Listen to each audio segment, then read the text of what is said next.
Fatos e versões. O que vai impactar a sua vida agora no Café com Política. E no Café com Política de hoje, nosso convidado é o Paulo Vasconcelos, marqueteiro eleitoral, um dos principais do Brasil, diga-se de passagem, que novamente nos ajuda... Ó, exagero. nos ajuda a elucidar essas pesquisas do projeto Minas no Brasil de 2018. Bom dia, bem-vindo novamente aqui, Paulo, que também já está se tornando um sócio do Café com Política, né? Bom dia, Rodrigo. Bom dia, Delma. Bom dia, ouvintes da rádio. É um prazer estar aqui novamente. Prazer Bom dia, é nosso. Paulo. Bom, Paulo, eu queria começar para que a gente pudesse elucidar esses primeiros dados que a pesquisa Minas no Brasil de 2018 já mostra para a gente, né? Eu vou começar até pelos dados de ontem ainda, para que a gente possa aí construir uma sequência mais lógica, depois a gente aborda também esse dado de hoje especificamente sobre o serviço público. Mas ontem foi chovendo molhado aquilo que a gente dizia, 96,3% das pessoas... dos eleitores ouvidos pelo Instituto Mercadológica se mostraram contrários ao auxílio moradia recebido por parlamentares no Brasil.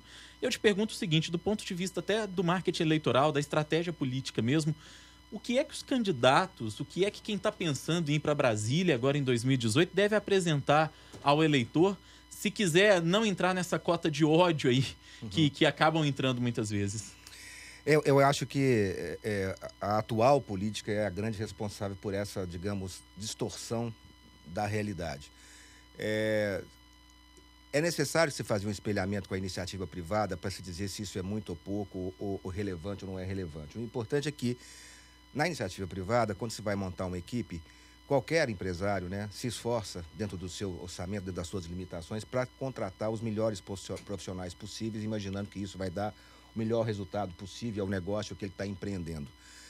Na política, né, não com tanta rigidez, deveria ser a mesma coisa, né? Eu gostaria de contratar os melhores deputados para fazer as leis mais fantásticas, né, para me representar em Brasília, transformar esse país, acabar de vez com a pobreza, né, investir pesado em educação e a gente virar uma página que a gente arrasta o pé para virar há muitos anos.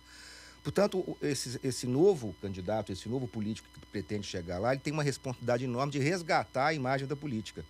Porque a gente está vendo pelas pesquisas que a gente está jogando a água fora com o bebê dentro. Quer dizer, a transformação se dá pela política. Ao contrário da política, a gente já viveu, todos nós aqui, uns mais, outros menos, né?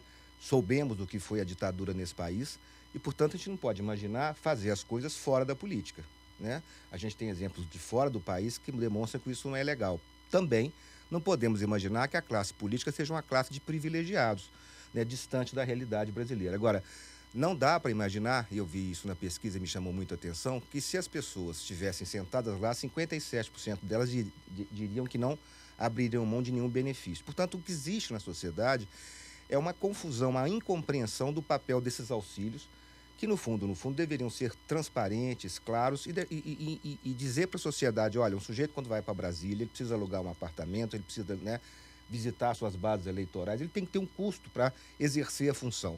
Se esse custo for um custo compatível com a realidade, justo, e se ele fizer um bom trabalho, ótimo, né? O problema é que ele não faz um bom trabalho, por isso todos os privilégios hoje são destacados. Então, Paulo, você não acha assim que essa melhora da imagem política não seria a partir do fim dos privilégios, mas da transparência, seria isso? Eu acho, Delmo, que sim. A ruptura hoje desses privilégios de uma maneira muito abrupta, ela poderia gerar uma má qualidade na renovação dessas funções. Eu vi na pesquisa, por exemplo, que o salário máximo que se imagina, a sociedade se imagina para um juiz, era de R$10 mil. Eu fico imaginando também o quanto esse sujeito não tem que se preparar, estudar, o concurso, né, a trajetória dele, ele é transferido para a cidade do interior, volta, quer dizer, é uma vida, né, dedicada a uma profissão que deverá e deveria ser absolutamente patrocinada pela sociedade para que ele pudesse colocar nos lugares certos as pessoas que fizeram coisas erradas, não é isso? No entanto, eu sei que a sociedade não vai mudar isso agora, mas ela tem um olhar crítico sobre isso por desinformação. Eu acho que era preciso trabalhar esse assunto um pouco mais para que a massa crítica fosse mais densa, mais consistente. E aí a gente volta naquela questão de que se o produto apresentado pelos nossos agentes públicos fosse um produto com mais qualidade, mais palatável, talvez a gente não tivesse essa quantidade de questionamento que se existe, né? Muitas vezes, se a gente for pegar o salário de um agente público, ele é até menor do que o salário, às vezes, de um equivalente, digamos assim, na iniciativa privada, do que um grande executivo da iniciativa privada. Mas a falta de resultado é o que preocupa a gente, né? Correto, concordo plenamente, Rodrigo. Disso, esse espelhamento que a gente deveria e a sociedade deveria estar fazendo. E por isso mesmo, por fazer esse espelhamento, não imaginar que colocar um deputado ganhando R$5.000 em Brasília, tendo que pagar sua moradia, tendo que fazer sua operação política de subir e descer da sua base, porque eles não são brasilienses, eles são mineiros, paulistas, gaúchos, né? Num país continental. Num país continental, ou seja, essa grana não vai dar. Se essa grana não vai dar, eu estou condenando, né, um novo Congresso, caso esse valor fosse o valor atual, a ter um nível de qualidade muito baixo. Porque provavelmente as pessoas com algum juízo na cabeça, né, não se submeteriam a isso, a não ser, né, como também diz a pesquisa, né, para se usufruir, né, do poder público e não exatamente viver do salário que está lá. Agora, Paula, nessa pesquisa que foi publicada hoje, inclusive, trata dessa questão do serviço público, né, que atrai 55% dos mineiros, mas que boa parte deles não concordam com a estabilidade, o que é complicado assim da gente imaginar. Né? Exatamente. Deixa eu imaginar isso. Eu te pergunto, os concursos públicos no governo do PT, isso foi uma bandeira muito forte, inclusive tinha concurso, acho que todo mês tinha concurso, a gente perdia as contas de quantos, né? Você acredita que o próximo presidente que vier aí, ele deveria voltar a investir nisso, em concurso público, ou não? É uma barca furada, levando em consideração como é que está a economia do nosso país hoje? Olha, é complexa a sua pergunta, Delma, mas eu tentaria respondê-la assim.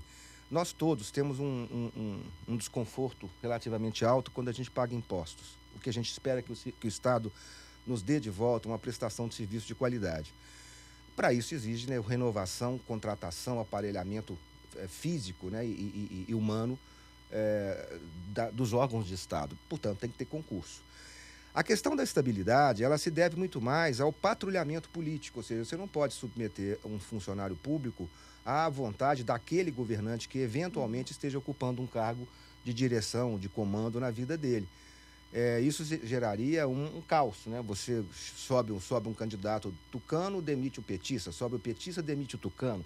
Isso é o fim do mundo, né? E isso acontece naqueles cargos que não têm estabilidade. Isso acontece, os comissionados. Portanto, eu acho que sim, que o Estado fazer concurso é uma coisa muitíssimo necessária e estimulante. Culturalmente, né, Minas Gerais é um estado de funcionalismo público. A gente tem uma riqueza grande. A gente mudou o nome do nosso bairro assim, mais charmoso, né? Funcionários, afinal, né? Para Savassi, mas chama-se funcionários, não é isso? Tamanha a importância e a relevância do funcionário público aqui. Foi um mineiro também que inventou Brasília, dentro de uma estratégia de interiorização do país. Portanto, sim, eu acho que quanto mais concursos, melhor, desde que isso tenha uma relação, uma correlação direta com a necessidade. Pois é, e aí entra uma outra questão, Paulo, que a gente vive um momento em que os concursos públicos agora nos últimos anos, principalmente, eles foram muito demonizados pelo governo federal, com essa necessidade de corte de verbas, de corte de gastos, enfim. E aí a gente tem, por um lado, a necessidade de uma prestação de serviço público que seja um pouco mais adequada, que talvez exija salários mais adequados, benefícios mais adequados, conforme você disse, mas, por outro lado, a gente enfrenta justamente a dificuldade financeira que o país enfrenta, essa crise econômica sem precedentes, que a gente está até anunciando aí que pode ser que o país esteja saindo, mas a gente só acredita vendo, de fato. É uma equação difícil essa de encontrar um equilíbrio aí, não? Primeiro, acho bom você falar que a gente está saindo da crise, que se alivia o coração de muita gente que está te ouvindo. Vai ser uma longa estrada e dolorida. Mas eu só acredito mesmo depois. Até o fim dessa estrada, eu não consigo acreditar ainda, não. Eu acho que o Estado, né, e que nós deveríamos ter muito cuidado com essa questão do funcionalismo público, e não vejo ele como um inimigo da situação financeira. O que eu vejo como dificuldade para o Estado é o Estado levar até o funcionário público algumas das ferramentas que existem na iniciativa privada e que, em parte, já chegaram aos governos, ou seja, eficiência, né, produtividade. a gente tem uma imagem deteriorada, mas que está no inconsciente comum, que o funcionário público é aquele que pega menos no pesado, né? Isso não é bom pensar assim. Mas a gente pensa assim porque as grandes lideranças, aquelas que deveriam tomar conta, cuidar dessa relação, não implementaram sistemas de avaliação, sistemas de controle, sistemas que valorizem o funcionário naquilo que ele tem e que ele se comprometeu a oferecer ao Estado, que é desempenho, produtividade. Quando isso acontece, né, você também transforma o serviço público numa coisa mais ou menos parecida com a iniciativa privada, e considerando as questões específicas, como a estabilidade, etc., passa a ser um emprego como outro qualquer. Você não pode ter no inconsciente coletivo a imagem que ir para o Estado é ter conseguido um conforto ou uma aposentadoria antecipada. Ô, Paulo, eu acho que fica muito nítida essa questão dos privilégios. Só voltando um pouquinho que a gente estava falando, porque na pesquisa que a gente mostrou ontem, a maior parte dos entrevistados era a favor do auxílio moradia, por exemplo, dos benefícios para o judiciário, para os juízes. Mas quando isso se trata de políticos, não.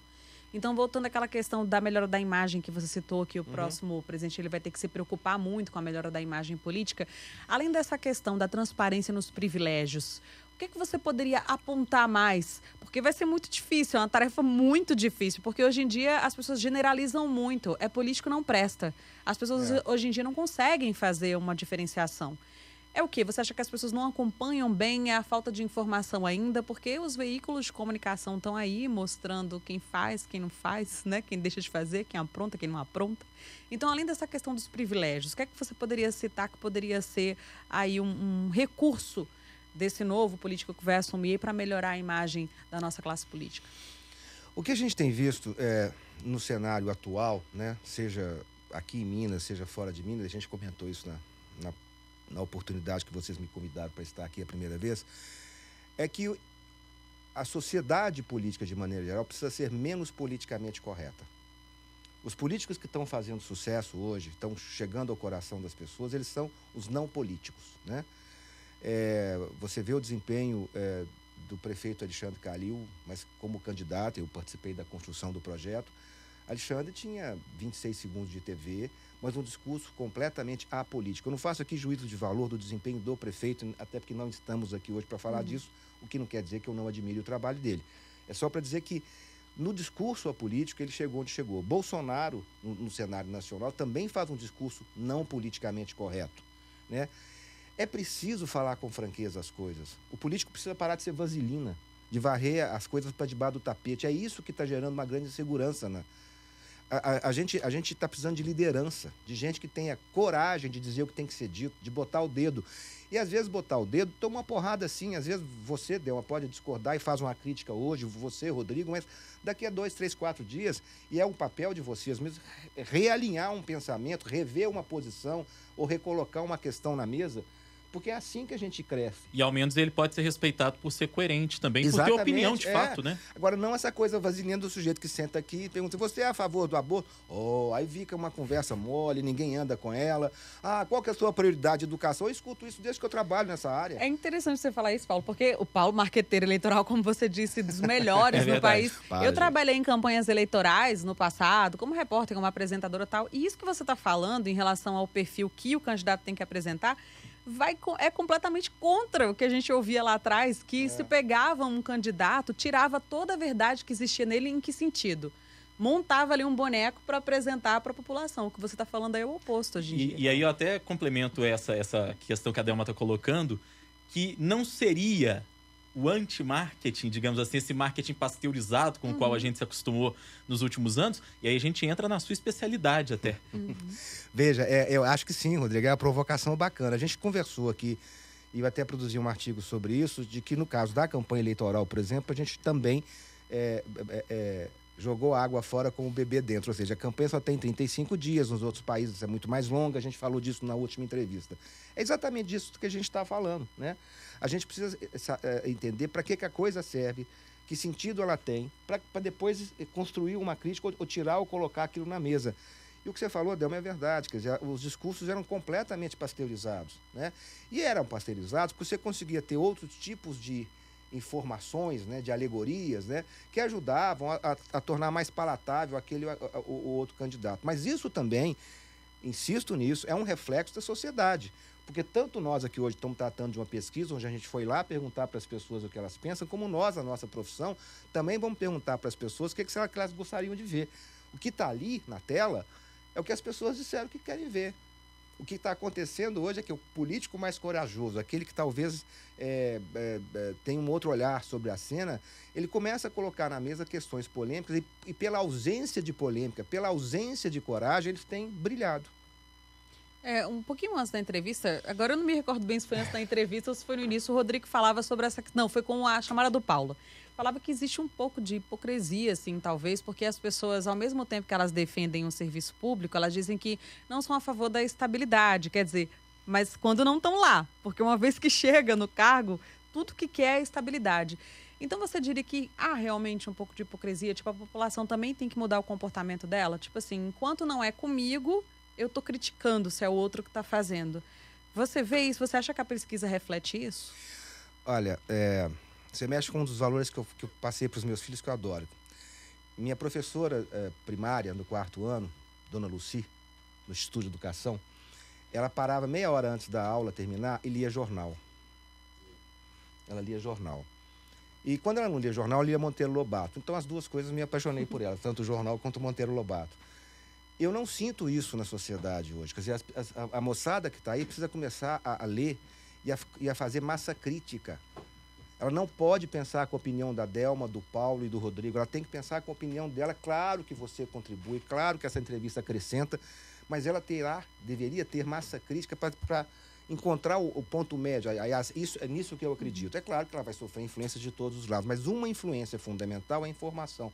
Portanto, estou indo longe para dizer para você o seguinte: eu preferia, antes de rotular como hipocrisia, ter certeza de que essas pessoas estão sendo estimuladas a serem informadas. Eu acho elas completamente desinformadas.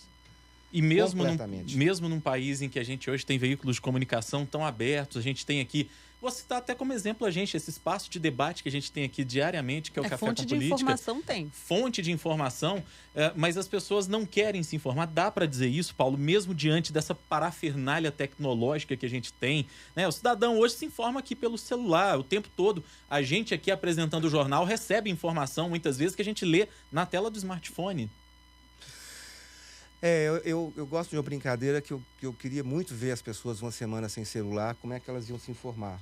A sensação que eu tenho é que o celular dá a elas uma gota de soro, né, mas insuficiente para causar informação. É uma informação curta, muito rápida, pouco densa. Efêmera.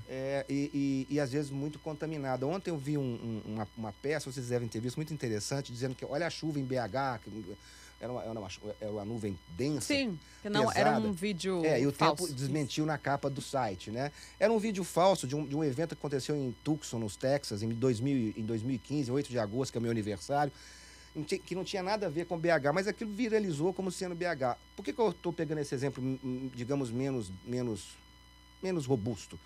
É porque é dessa informação que as pessoas estão vivendo. Né? Metade delas fake news, metade delas informações curtas. Portanto, você, quando registra esse ódio nas pesquisas, eu tendo a achar ainda que não é hipocrisia, é desinformação. Uma pessoa, se fizer as contas, ela revê grande parte daqueles números que estão ali. Ou se você fizer a pergunta ao contrário, veja bem, eu gostaria de convidar você para ser um juiz, né, estudar 16, 17, 20 anos, passar num concurso, né, que 90% vai ficar fora e poucos vão entrar, e depois disso ser transferido para um lugar que você não sabe qual é, onde você vai ter que se estabelecer, né, conviver com a comunidade com algumas limitações, porque você é um juiz, e decidir o futuro das pessoas. Para isso eu te pago 6, 7, 8 mil reais. Eu não sei que juiz ia para lá, não. Eu não sei se essas pessoas iam responder, não, esse trabalho eu não quero, não. Ou seja, conhecer a realidade. Eu queria te convidar a ser deputado federal, você vai ganhar 5 mil reais, não vai ter nenhum auxílio, tá certo? E depois de 4 anos você volta para casa e recomeça a sua vida. Você topa? Ah, não, isso eu não quero, não. Ninguém ia topar em sã consciência, né, Paulo? Porque na iniciativa privada você leva alguma bagagem. Né? Você nunca mais será a Delma antes de entrar nesse estúdio. Você é uma outra Delma. Você está numa passagem, como o Rodrigo, numa evolução da carreira, de aprendizado. Quer dizer, quando você desce lá de Brasília e deixa de ser político, você não é mais nada. A não ser que você não seja sério. Ô Paulo, e é até interessante, a gente está falando dessa importância da informação para as pessoas. Eu quero até aproveitar para registrar aqui que enquanto a gente está conversando, tem uma massa de alunos aqui que está na nossa antessala do estúdio da Super Notícia Uau, FM. tô vendo. Pois é, são muitos alunos aqui que são da Escola Municipal Josefina Macedo Gontijo, da cidade de Betim. São alunos do 9º ano do ensino fundamental.